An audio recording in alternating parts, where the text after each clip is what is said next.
오늘 살펴볼 하나님의 말씀은 요한복음 12장 마리아의 향유와 예루살렘 입성에 관한 말씀입니다. 오늘 또 요한복음 12장 말씀을 가지고 그 뜻을 풀어나갈 때에 주께서 지혜와 계시의 영을 부어주사 하나님의 뜻과 복음 진리를 밝히 깨닫게 되는 귀한 시간이 되기를 간절히 축복합니다.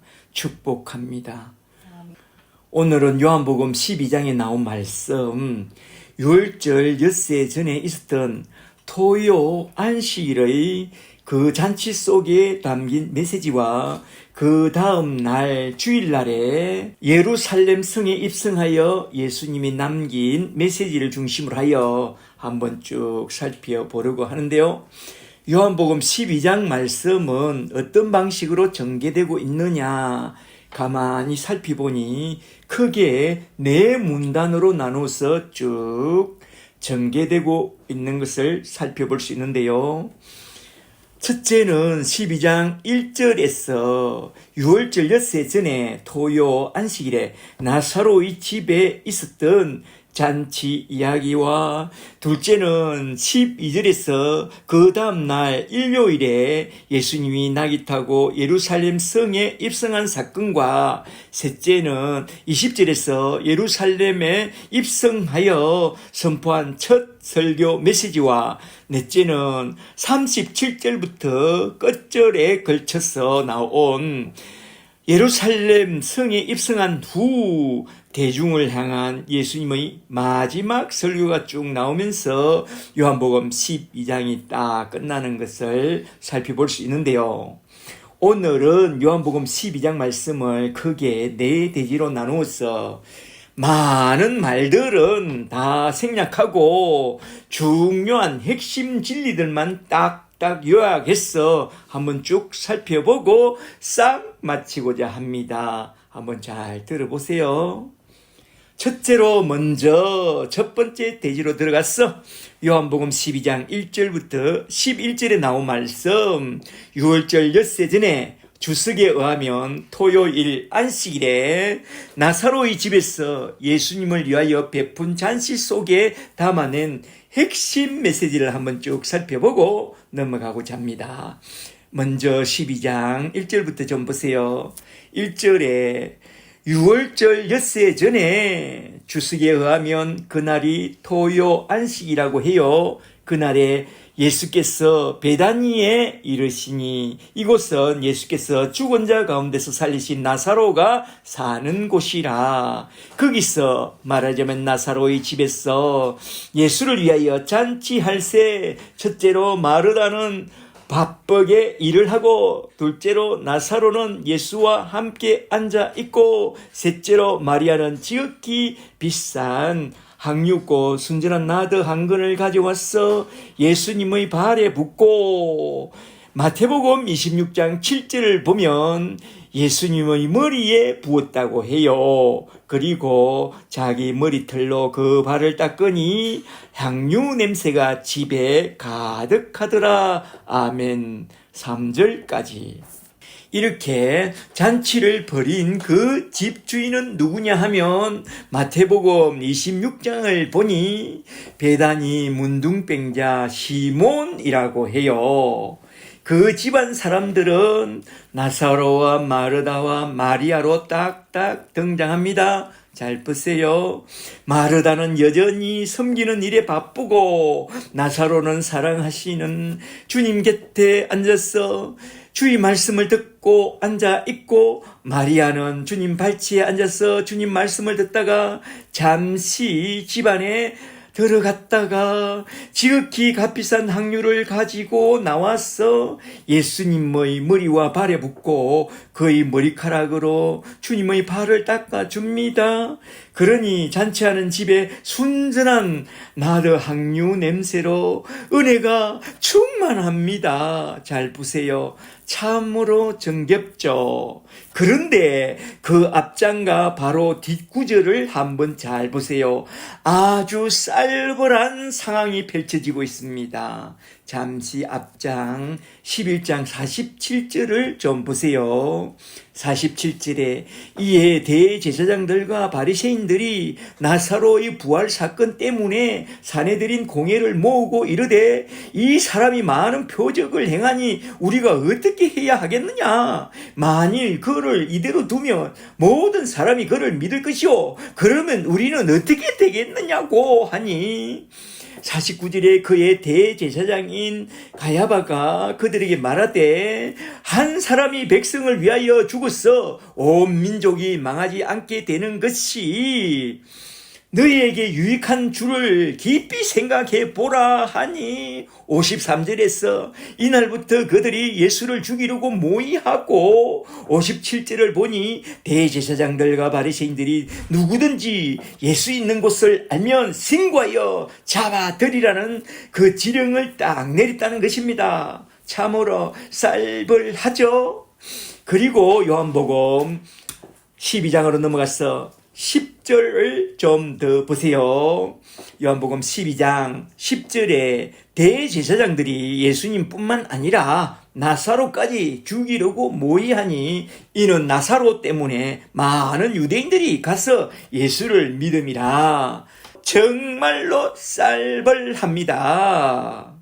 그런 상황은 싹 다 무시하고 지금 나사로의 집에선 시끌벅적하게 예수님에 대한 감사잔치가 정겹게 진행되고 있는데요. 마치 제후의 만찬 같아 보이지 않나요? 물론 제후의 만찬은 그 다음 장 13장에서 쭉 진행되는데 13장에선 제후의 만찬과 아울러 세족식과 언약식이 딱 나오죠. 이렇게 예수님을 위한 감사잔치 속에서 사도 요한은 할 말이 있습니다. 사도 요한은 예수님 앞에서 크게 두 사람을 딱 대조하여 우리에게 너무나도 중요한 교훈을 하고 있는데요. 과연 그 두 사람은 누구냐? 한 사람은 항유를 주님께 부어드린 헌신적인 마리아요. 다른 한 사람은 그걸 비판한 가롯 유다입니다. 잠시 12장 4절을 좀 보세요. 가롯 유다가 마리아에게 하는 말을 한번 잘 들어보세요. 4절에 제자 중 하나로서 예수를 잡아줄 가롯 유다가 말하되 이 항유를 어찌하여 300데나리온에 말하자면 3천만 원에 팔아 가난한 자들을 위하여 헌금하지 아니하였느냐. 내가 헌금통을 관리하는데 그가 이렇게 말하면 가난한 자들을 생각함이 아니오. 그는 도둑이라 돈깨를 맞고 거기 넣는 것을 훔쳐감이라. 이런 유다의 속셈은 우리 주님도 알고 요한도 다 알았다는 거요. 바로 그때 주님이 유다에게 딱 한마디 했다고 하죠. 12장 7절을 좀 보세요. 7절에 예수께서 이르시되 유다야 고만해라. 마리아는 내 장례를 위하여 그리한 것이니라. 다른 복음서를 좀 보면 이 말씀에다가 한마디 더 하죠. 내가 진실로 진실로 너에게 이르노니 온 천하에 어디서든지 이 복음이 전파되는 곳에서는 이 여자가 행한 일도 말하여 그를 기념하라 라고 말씀합니다. 말하자면 마리아가 행한 그 일은 향기가 되어 복음과 함께 온 천하에 전파될 것이라고 그렇게 말씀한 것입니다. 잘 보세요. 마리아는 이렇게 해서 예수님이 마지막 유월절에 예루살렘 성에 입성하면 예수님이 말씀하신 대로 대제사장들과 서기관들에게 잡혀 십자가에 못 박혀 죽고 제3일에 다시 살아날 것을 염두에 두고 예수님의 죽음과 장례를 위하여 온 마음을 다하여 그의 항유를 쏟아 부었다는 것입니다. 마리아는 어떻게 해서 이런 믿음을 갖게 됐느냐? 헌신된 믿음.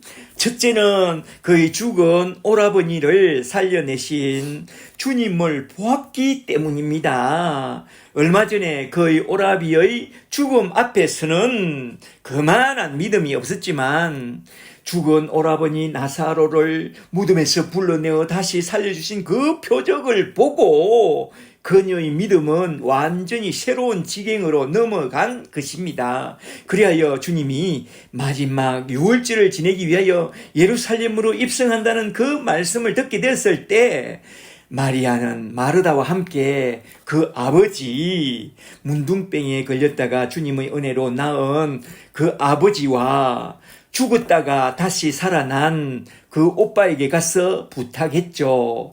아버지, 오빠, 아마도 이번에 주님이 예루살렘에 올라가는 것이 마지막이 될 것 같으니까 주님을 우리 집에 모시고 큰 잔치를 베풀어 주자고 하는 그런 제안을 해서 지금 잔치를 벌였다는 것입니다. 그리하여 그날에 마리아는 주님의 장례를 위하여 그의 항류 옥합을 깨뜨려 주님께 부어드린 것입니다. 그리고 둘째로 마리아가 이런 믿음을 갖게 된 것은 늘 주님 발 앞에 앉아 있던 그런 사람이었기 때문입니다. 누가복음 10장 39절을 보면 언니 마르다가 뭐라고 해도 주님 발 앞에 앉아서 주님 말씀을 듣는 것을 최우선순위로 삼았고, 요한복음 11장 32절을 보면 언니 마르다의 말을 듣고 너를 보자고 한다 주님이, 그래서 달려가 주님을 배웠고 먼저 그 발 앞에 딱 엎드립니다. 그리고 한마디 했지만 그 언니와 분위기가 많이 달라요. 그리고 12장에서 잔치할 때에 그녀는 주님 발 앞에 앉아 주님의 말씀을 들었고, 주님은 나사로 옆에서 자신의 죽음과 다시 살아남에 대하여 말씀했을 것이고, 그 말씀을 들은 마리아는 그동안 소중히 간직해왔던 값비싼 항류를 주님의 죽음과 장례를 위하여 그렇게 부어드린 것입니다. 그리하여 주님으로부터 큰 칭찬을 들은 거죠. 이 복음이 전파되는 곳에서 너의 행한 일도 함께 전파되리라. 그래서 오늘 우리가 이렇게 마리아의 믿음과 그 행위를 추억하고 있는 것이잖아요. 그런데 가로 유다는 어떤 태도로 주님의 말씀을 들었느냐? 잘 들어보세요. 늘 뒷전에서 팔짱을 끼고 들었다는 것입니다. 그래서 그 속에는 믿음이 싹트지 않고 늘 자기 중심적으로 사람을 판단하고 비판하곤 했던 것이죠. 여기서 사도 요한은 마리아의 헌신적인 믿음과 유다의 비판적인 지적인 신앙을 비교하면서 우리에게 너무나도 중요한 교훈을 하고 있으니, 믿음은 들음에서 난다. 그러므로 말씀을 들을 때는 가롯 유다처럼 저 뒷전에 앉아서 팔짱 끼고 듣지 말고 마리아처럼 주님 발 앞에 바짝 가까이 나와서 말씀을 잘 경청하라. 필기도구 준비해가지고, 믿음은 들음에서 나며 들음은 그리스도의 말씀, 복음 말씀을 잘 들음으로 난다고 했으니, 저와 여러분은 말씀을 들을 때에 주님 발 앞에 바짝 가까이 나와서 겸손하게 주의 말씀을 잘 듣고 결정적인 순간에 자신의 믿음을 당당히 내어 보이며 당당히 예수의 증인이 되는 그런 믿음의 사람들이 다 되시기를 주의 이름으로 간절히 축복합니다. 축복합니다.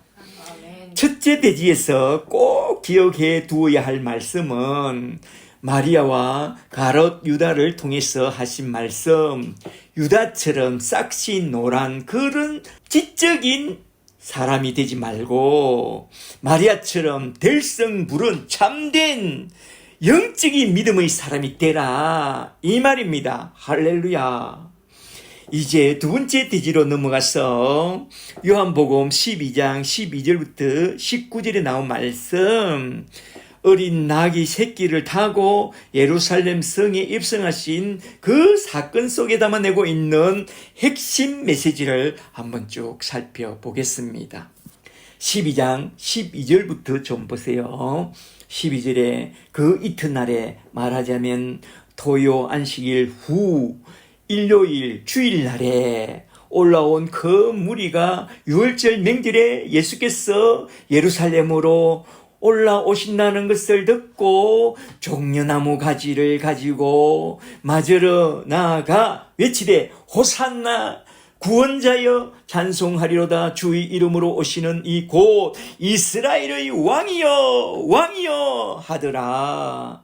그리고 주님을 가만히 보니 14절에 예수는 한 어린 나귀를 타고 예루살렘 성에 입성했으니 이는 기록된 바 시온의 딸아 두려워하지 말라 보라 너희 왕이 나귀 새끼를 타고 오리라 함을 이루려 하심을.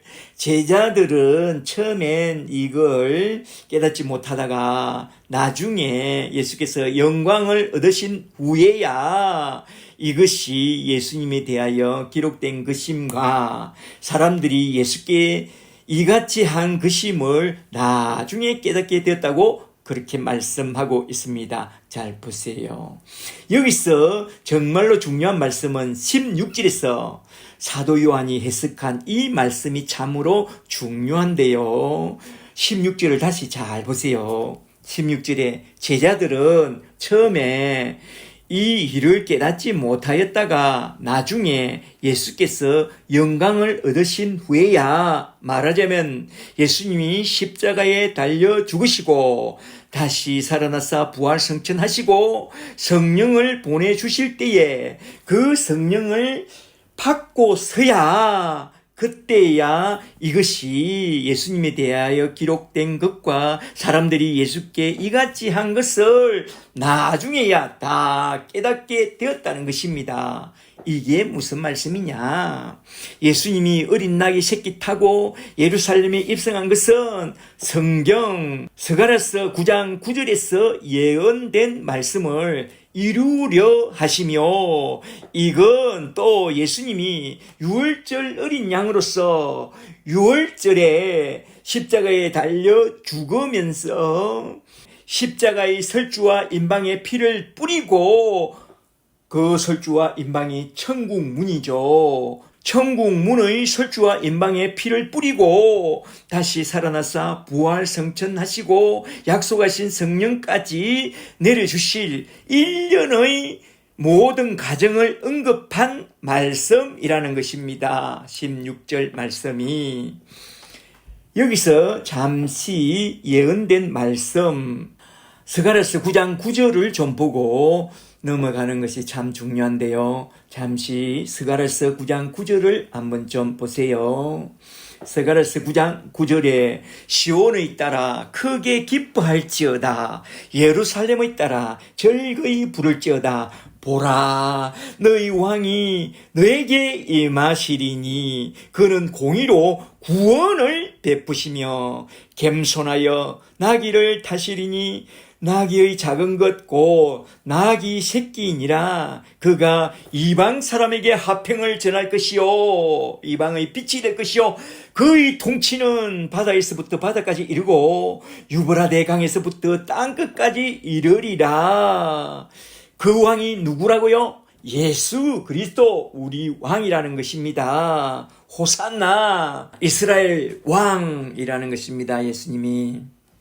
그리하여 예수님은 성경대로 세상에 내려오셨고 성경대로 우리 죄를 위하여 십자가에 달려 죽으셨고 성경대로 삶 안의 무덤에서 다시 살아나시고 성경대로 부활하시고 성천하사 약속하신 성령을 보내주셨다는 그것을 강력하게 증언하고 싶어서 사도 요한은 어린 나귀 새끼 타고 입성한 그 사실에 대하여 16절에서 이렇게 해석을 딱 붙여 놓은 것입니다. 이 해석이 중요합니다. 16절이 중요하죠. 이러한 해석을 통해서 사도 요한이 강력하게 증언하고 싶었던 말씀은 잘 들어보세요.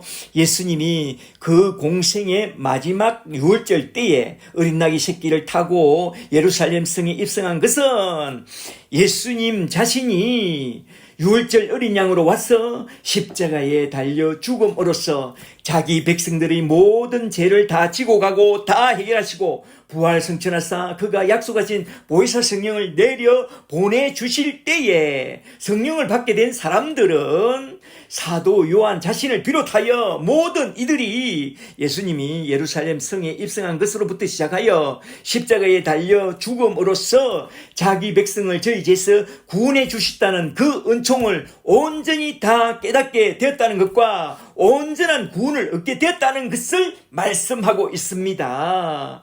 이처럼 너희도 예수 십자가 아래 나와서 제사함부터 받고 예수의 이름으로 구하고 찾고 두드려서 성령까지 우리처럼 딱 받고 예수님이 하나님 아들 그리스도이심을 온전히 깨달아 믿고 그 이름을 힘입어 구원의 나라로 들어가는 그런 하나님의 자녀들이 되라 이 말입니다.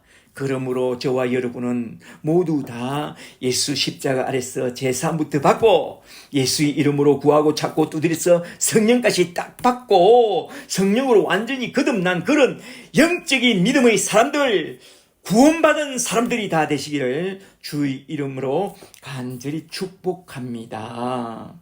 믿음에는 두 종류의 믿음이 있다고 했습니다. 고린도전서 2장 14절에서 첫째로 프시키코스라는 지적인 믿음이 있고 둘째는 고린도전서 2장 15절에서 포르마티코스라는 성령으로 거듭난 영적인 믿음이 있다고 했습니다. 저와 여러분은 저 가롯 유다처럼 프시키코스의 지적인 믿음을 갖고 영원히 유리하는 벨이 되지 말고 저 사도들처럼 마침내 포르마티코스가 되고 성령으로 거듭난 영적인 믿음의 사람들이 되어 주님의 나라로 다 들어가게 되시기를 주 예수 그리스도 이름으로 간절히 축복합니다. 축복합니다. 둘째 대지에서 꼭 기억해 두고 넘어가야 할 말씀은 예수님의 예루살렘 입성 사건을 통해서 사도 요한이 해석해 주는 16절 말씀 안에 있는 두 종류의 믿음 가운데 너희는 성령을 받지 못한 그런 푸시키코스의 지적인 비판적인 믿음의 사람이 되지 말고 성령으로 거듭난 푸르마티코스의 영적인 믿음의 사람이 되라라는 이 말씀을 꼭 기억해 두고 넘어가면 참 좋겠습니다. 잘 아시겠죠? 참고로 요한복음에선 성령으로 거듭남을 요한복음 1장 12절과 3장 5절로부터 시작하여 참 많이 강조하고 있습니다. 성령으로 거듭남, 보혜사 성령에 대해서 참 많이 이야기하고 있습니다. 이제 세 번째 대지로 넘어가서 요한복음 12장 20절부터 36절에 나온 말씀, 예루살렘 성에 입성하여 예수님이 하신 첫 번째 설교에 나온 영광 독사라는 그 중요한 메시지를 한번 쭉 살펴보고자 합니다. 먼저 12장 20절부터 좀 보세요. 20절에 명절 6월절에 예배로 올라온 사람 중에 헬라인 몇몇이 갈릴리 베세다 사람 빌립에게 가서 청하여, 이 빌립이 또 헬라어를 그리 잘했대요. 이르되 빌립 선생이여, 우리가 예수님을 배우고자 하나이다 하니 빌립이 안드레에게 가서 말하고, 빌립과 안드레는 베세다 출신의 동갑내기로서 둘이 참 친했대요. 성경을 보면 빌립이 나오는 곳에는 안드레가 꼭 함께 등장해요. 안드레와 빌립이 예수님께 가서 아뢰니 예수께서 대답하여 이르시되 인자가 영광을 얻을 때가 왔도다. 내가 진실로 진실로 너희에게 이르노니 24절에 하늘의 밀이 땅에 떨어져 죽지 아니하면 하늘 그대로 있고 죽으면 많은 열매를 맺느니라. 여기서 중요한 말씀은 인자가 영광을 얻을 때가 왔다는 이 말씀인데요.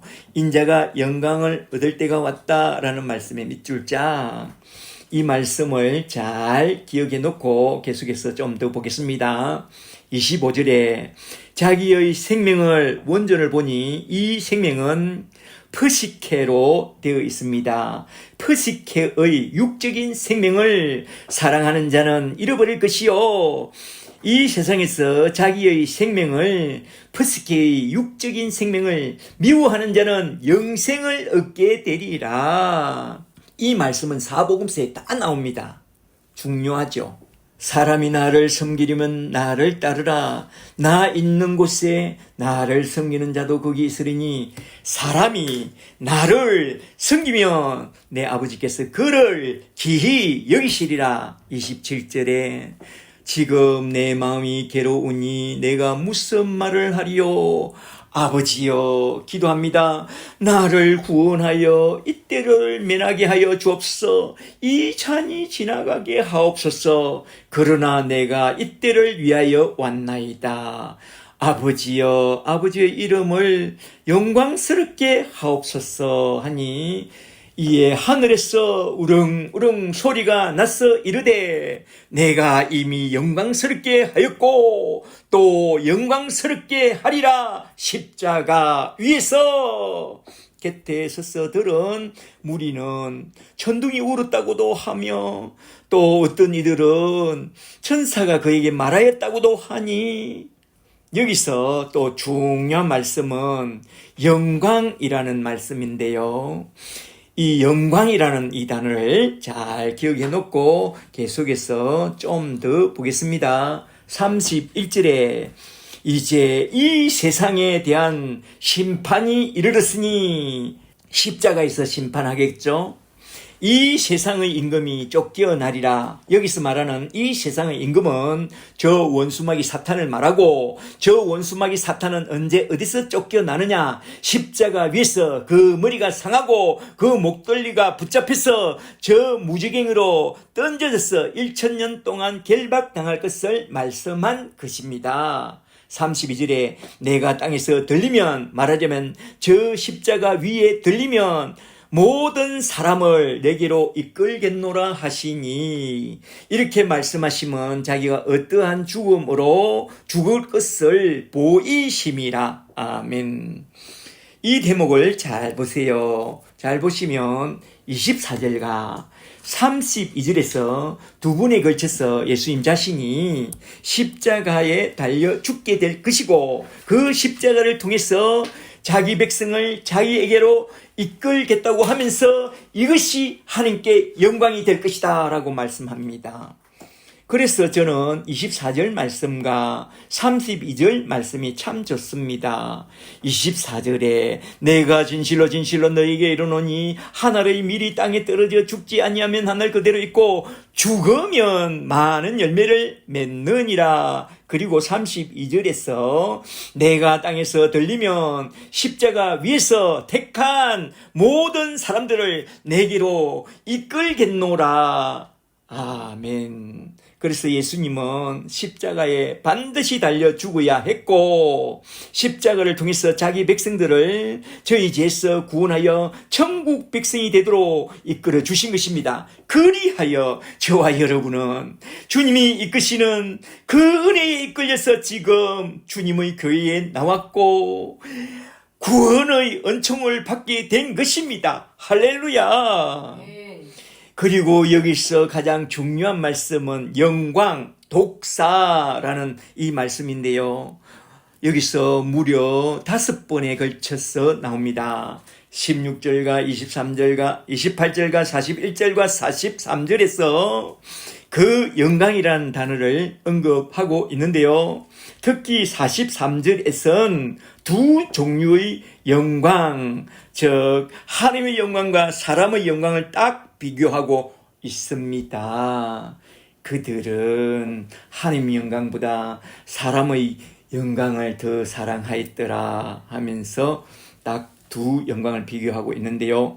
여기서 말씀하신 하나님의 영광이란 무엇을 말하느냐? 사람들이 생각하는 그런 영광과 전혀 다른 영광을 말하는데요. 하나님의 영광은 하늘에 속한 영광이요, 천국에 들어가는 그런 영광을 말합니다. 잘 들어놓으세요.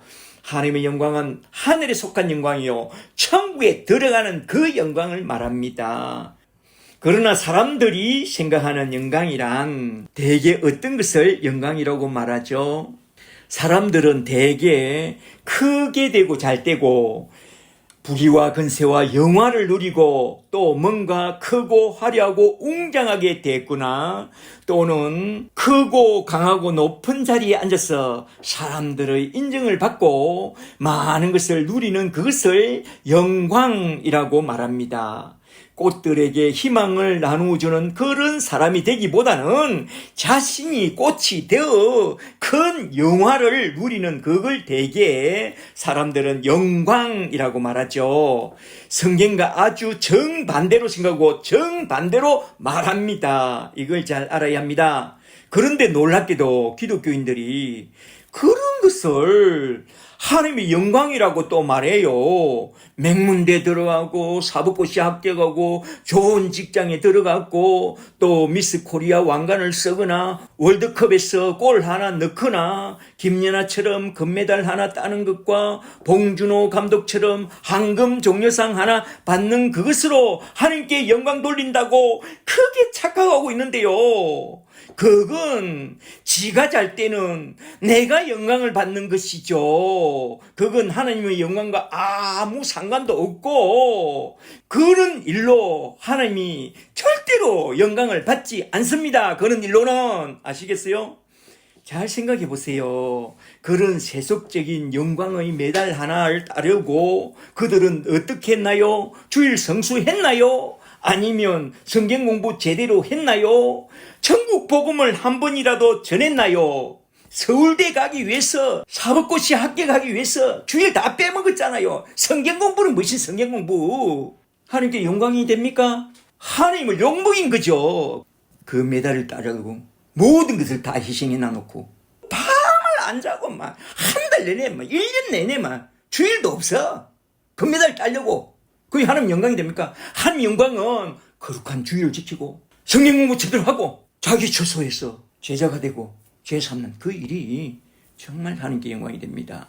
그 외에는 하나도 영광이 안 됩니다. 성경에서 말씀하고 있는 영광이란 뭔지 아세요? 빌립보서 2장 6절을 통해서 한번 말해볼까요?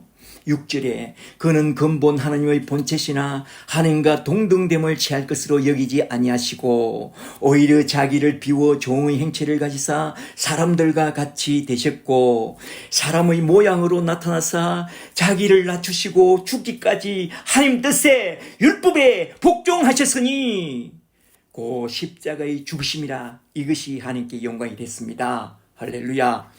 이 말씀을 통해서 잘 보시면 첫째로 십자가에 달려 죽음으로써 하나님 뜻을 이루신 것과 둘째로 십자가에 달려 죽음으로써 자기 백성을 저희 죄에서 구원해낸 그것이 하나님의 영광이라고 말씀하고 있습니다. 하나님의 영광은 이것입니다. 말하자면 예수님이 말씀하신 하나님의 영광이란 첫째로 성삼위 하나님의 구속 경륜을 이루기 위하여 예수님이 십자가에 달려 죽는 그게 하나님께 영광이요, 둘째로 자기 백성을 저희 죄에서 구원하기 위하여 십자가에 달려 죽은 그게 하나님께 영광이 되고 하나님의 영광이라고 말씀하고 있습니다. 누가? 예수님이.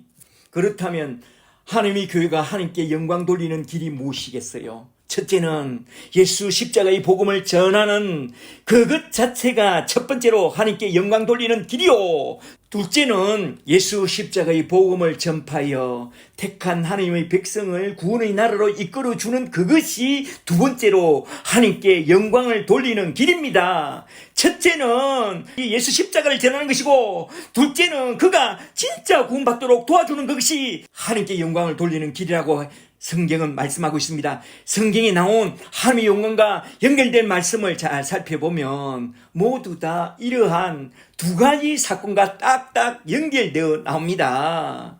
그 중에 가장 좋은 예를 한번 들어볼까요? 로마서에서도 나오고 로마서 1장에서도 고린도전서 10장 31절 말씀을 좀 보세요.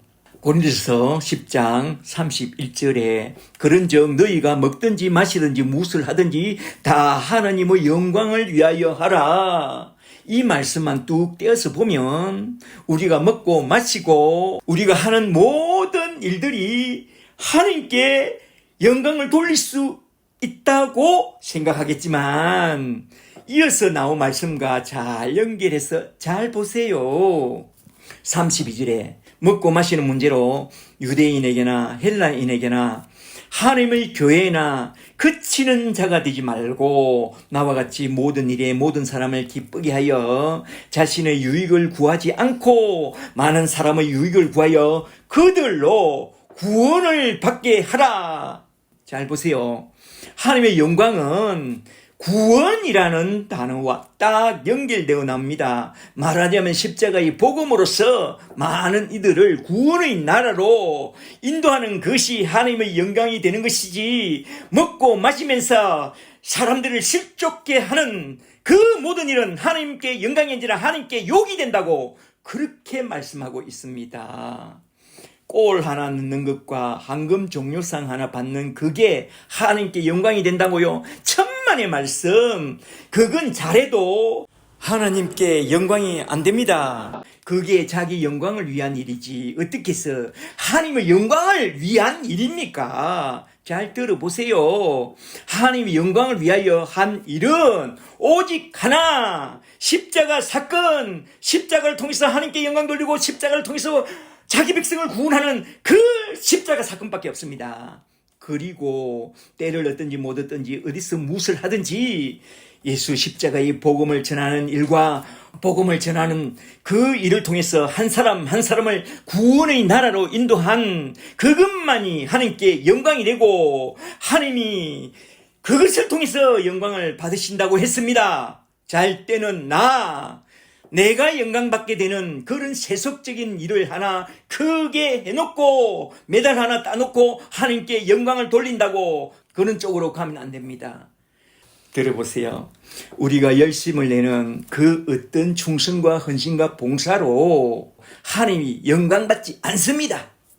하나님의 영광은 오직 예수 십자가를 통해서 하나님 뜻이 이루어지고 하나님의 백성이 구원을 받고 그 구원에서 자라가며 참된 제자가 되고 가서 제자 삼는 일을 하는 그것만이 유일하게 하나님께 영광이 되고 하나님이 영광을 받는다고 했습니다. 예수님이 그렇게 말씀하고 바울도 그렇게 말씀하고 있습니다. 성경을 잘 읽어보세요.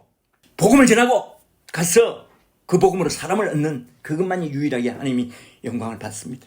그러므로 이제 성경에서 말씀하신 하나님의 영광이 무엇인지 잘 알고 잘 알게 되었다면 십자가를 통한 구원의 복음을 전하는 그 일과 아무런 상관이 없는 세속적인 그런 일들로 하나님께 영광을 돌린다고 압축거리고 돌아다니면 안 된다 이 말입니다. 이제 잘 아시겠죠? 아멘.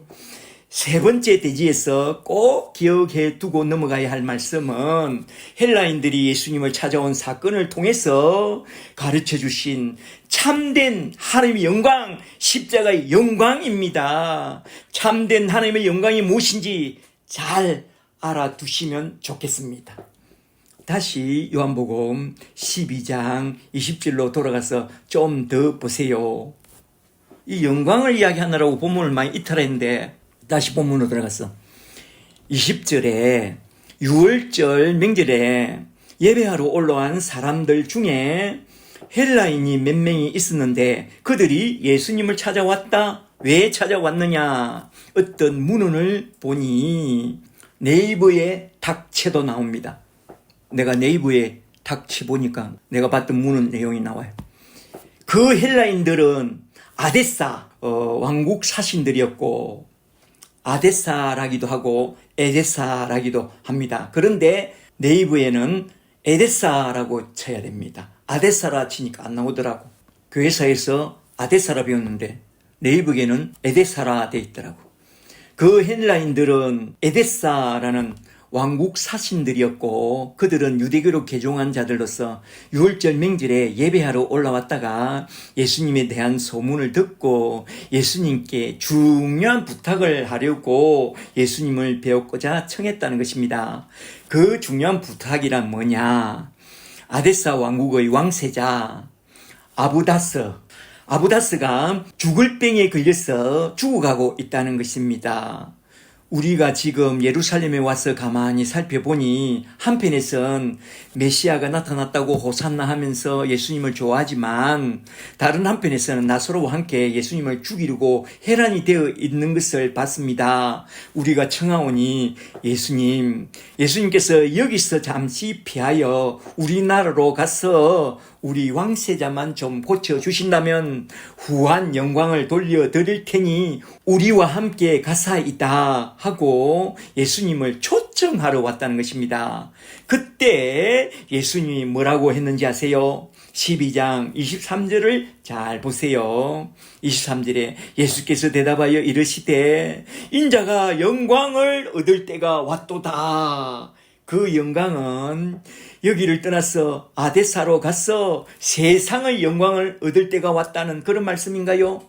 No, 전혀 아니올시다. 그 다음 구절을 잘 보세요.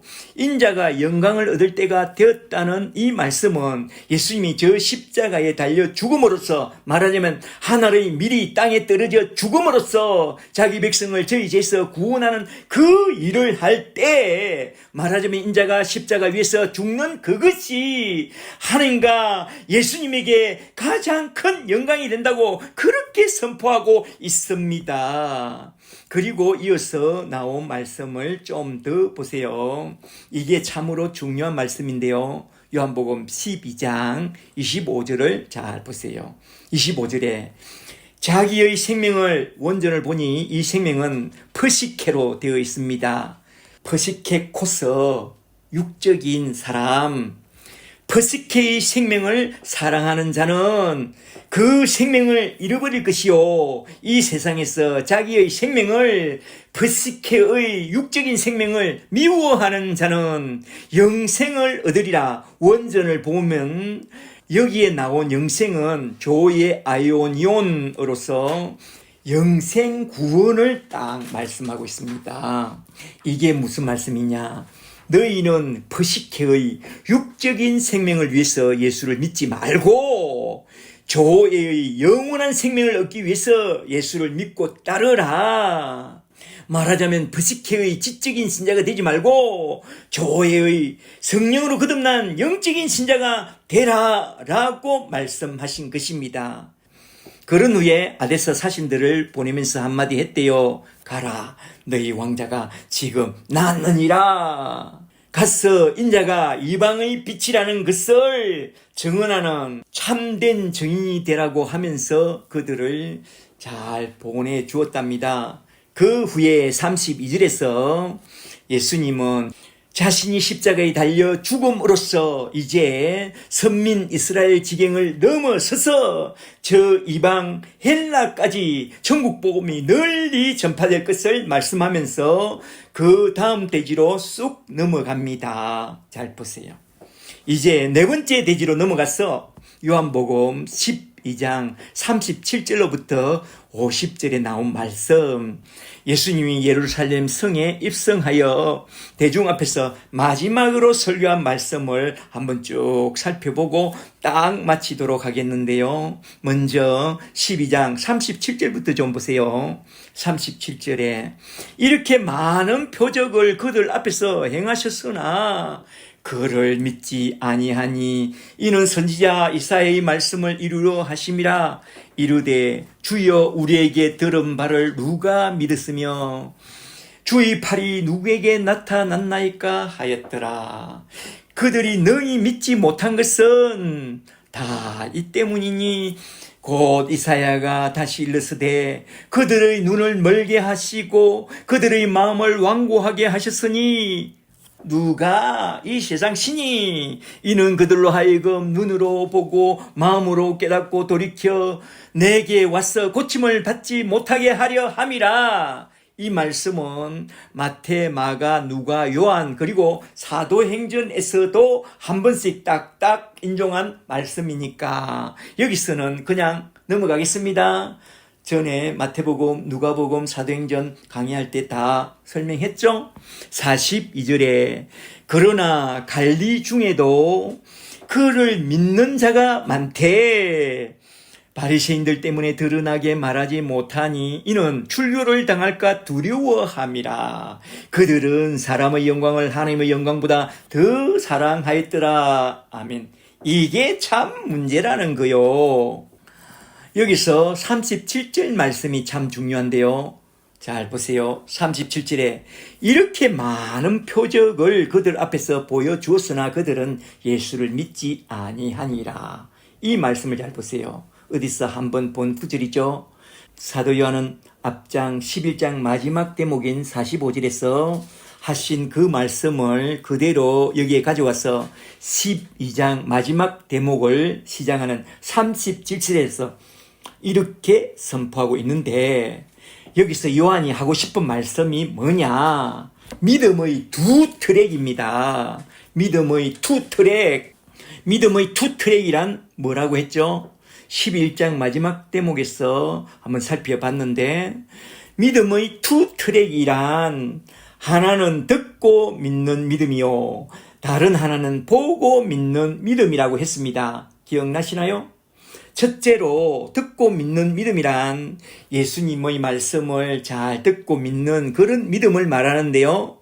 주님이 선포한 7대 선은 나는 에고 에이미 성자 하나님이라고 선포한 그 말씀을 듣고 예수님이 하나님의 아들 그리스도이심을 믿는 그 믿음을 말하는데, 성경은 듣고 믿는 믿음을 참 많이 강조하고 있습니다. 로마서 10장 17절에서 믿음은 들음에서 나고 들음은 그리스도의 말씀, 주의 복음 말씀을 들음으로써 믿음이 난다고 했습니다. 그리고 베드로전서 1장 8절에선 너희가 예수를 보지 못하였으나 예수를 사랑하는도다. 보지 않고 듣고 믿는 믿음이 참으로 귀하다고 했습니다. 그리고 그 믿음의 결국은 영혼의 구원이라고 했습니다. 그리고 둘째로 보고 믿는 믿음이 있는데, 보고 믿는 믿음이란 주님이 행한 표적을 보고 믿는 그런 믿음인데요. 예수님이 행하신 7대 표적을 보고 예수님이 하나님의 아들 그리스도이심을 믿는 그런 믿음을 말하죠. 이렇게 네 번째 대지에선 꼭 기억해 두어야 할 말씀은 두 트랙의 믿음입니다.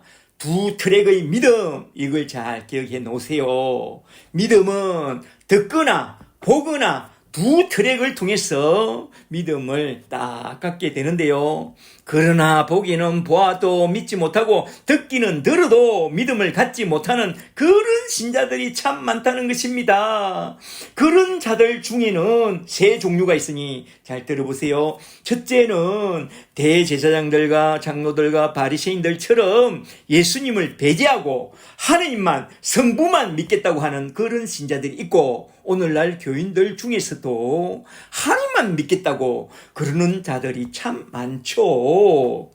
둘째는 예수를 믿기는 믿는데 사람들의 눈치를 보면서 하나님의 영광보다 사람의 영광을 더 많이 생각하는 그런 신자들이 있는데요. 사도 요한은 그 중에 대표적인 사람이 아레마대 요셉과 니고데모 같은 사람이라고 딱 꼬집어서 말씀하고 있습니다.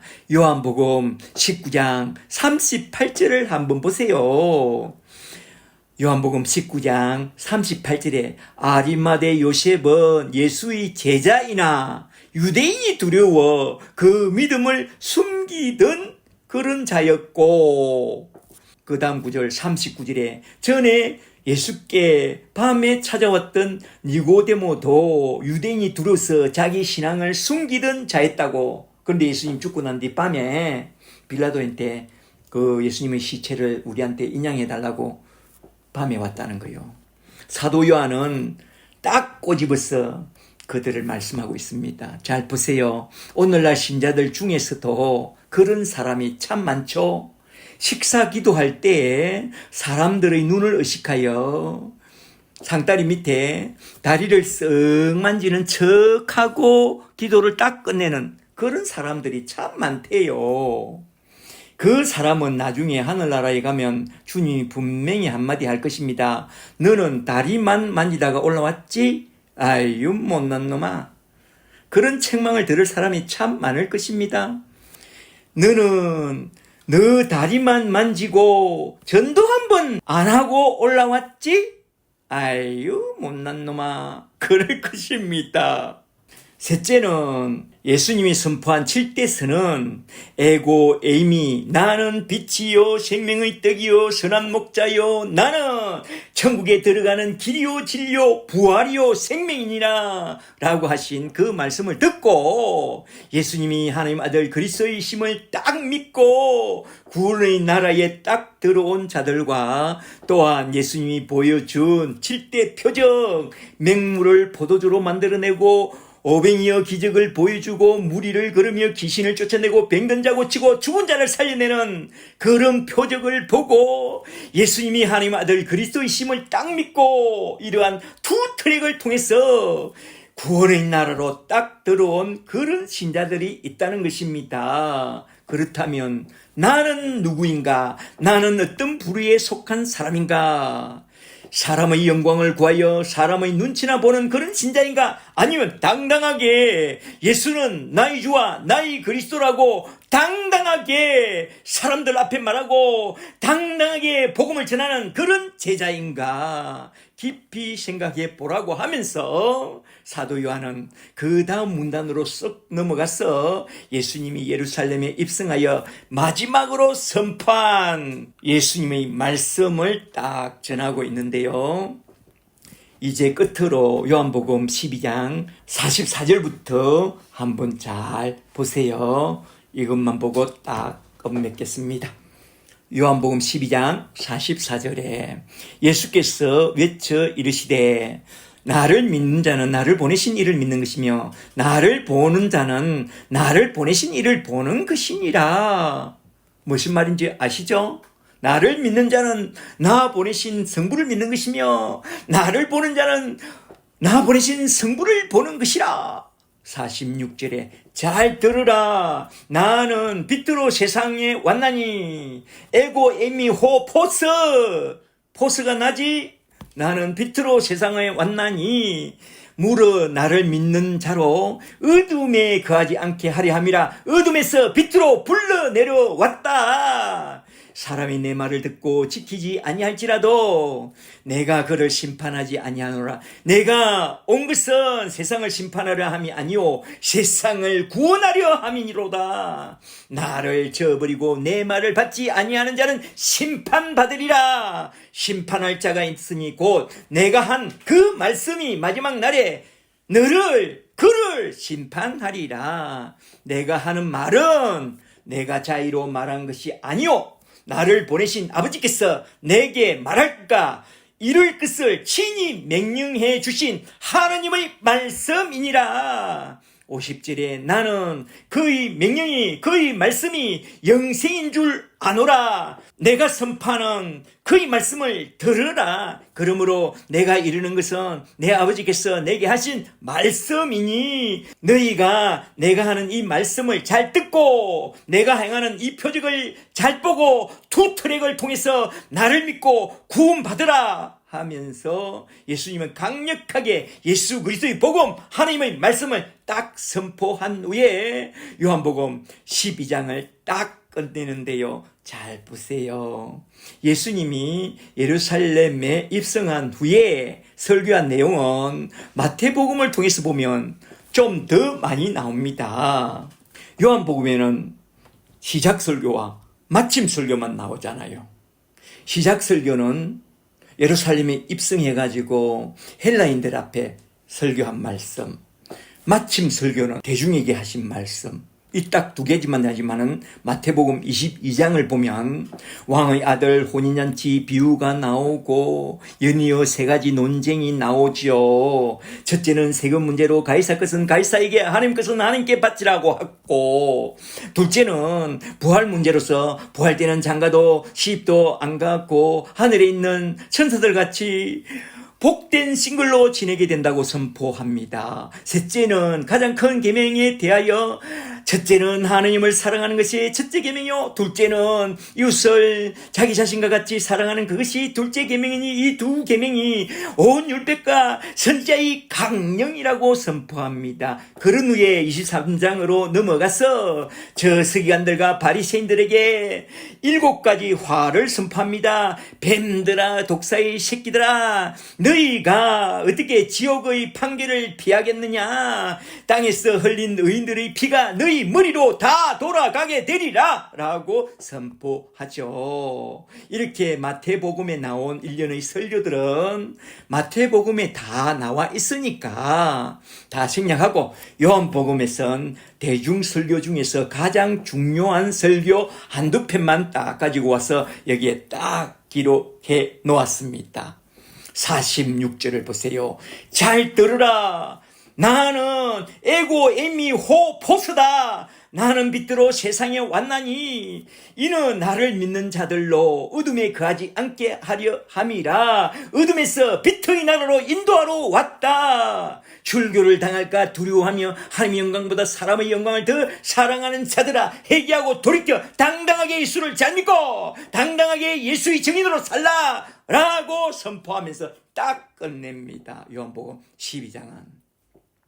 이 말씀을 들은 저와 여러분은 이제 당당하게 예수를 잘 믿고 당당하게 예수의 증인으로 살다가 돌아가는 그런 사람들이 다 되시기를 주 예수 그리스도의 이름으로 간절히 축복합니다. 이상 끝. 오늘은 이렇게 요한복음 12장에 나온 말씀을 크게 4문단으로 나눠서 한번 쭉 살펴봤는데요. 첫째는 6월절 엿새 전에 나사로의 집에서 예수님을 위해 베푼 잔치 속에 나온 메시지, 유다처럼 싹시 노란 사람이 되지 말고 마리아처럼 들썩 부른 그런 믿음의 사람이 되라는 그 말씀을 한번 살펴봤고, 둘째는 그 다음 날에 낙이 타고 예루살렘 성에 입성한 그 사건 속에 담아내고 있는 십자가의 복음을 믿는 믿음 중에 두 종류의 믿음, 그 지적인 믿음과 사도들처럼 성령으로 거듭난 영적인 믿음에 대하여 한번 쭉 살펴봤고, 셋째는 예루살렘 성에 입성하여 설교한 첫 설교 속에 나타난 하나님의 영광과 사람의 영광에 대하여 한번 쭉 살펴본 후에, 넷째로 예루살렘 성에 입성하여 대중에게 행한 예수님의 마지막 설교 합편 속에 담아내고 있는 천국 복음과 투 트랙의 믿음에 관하여 한번 쭉 살펴봤는데요. 오늘 요한복음 12장 말씀을 통해서 들은 말씀 중에 모든 것은 다 까먹을지라도 헬라인들이 찾아왔을 때에 우리 주님이 선포한 말씀 중에 하나님의 영광과 하나님께 영광을 돌리는 것이 어떤 것인지 그걸 확실하게 딱 정리해 놓으세요. 이게 너무나도 중요합니다. 이것은 복음 중에 복음입니다. 영광의 복음. 하나님께 영광 돌리는 길은 오직 하나. 요한복음 12장 24절에서 분명하게 말씀하기를 하나의 밀이 땅에 떨어져 죽음으로써 자기 백성을 저희 죄에서 구원하는 그 일만이 하나님께 영광이 되고, 또한 요한복음 12장 32절에서 말씀하시기를 내가 땅에서 들릴 때에 십자가 위에서 택한 모든 사람들을 내게로 이끌어내는 그 일만이 오직 하나님께 영광 돌리는 그런 일이라고 했습니다. 이 말씀을 꼭 기억해 놓으세요. 이 말씀을 잘 기억해 두시고 오직 주 예수 십자가의 복음만 온전히 붙들고 믿고 예수님의 이름을 힘입어 영생 구원을 얻게 되고, 또한 주 예수 십자가만 가서 전하며 가서 제사 삼는 사역을 하다가 돌아가는 영광스러운 복된 예수의 증인들이 다 되시기를 주 예수 그리스도 이름으로 간절히 축복합니다. 축복합니다. 할렐루야.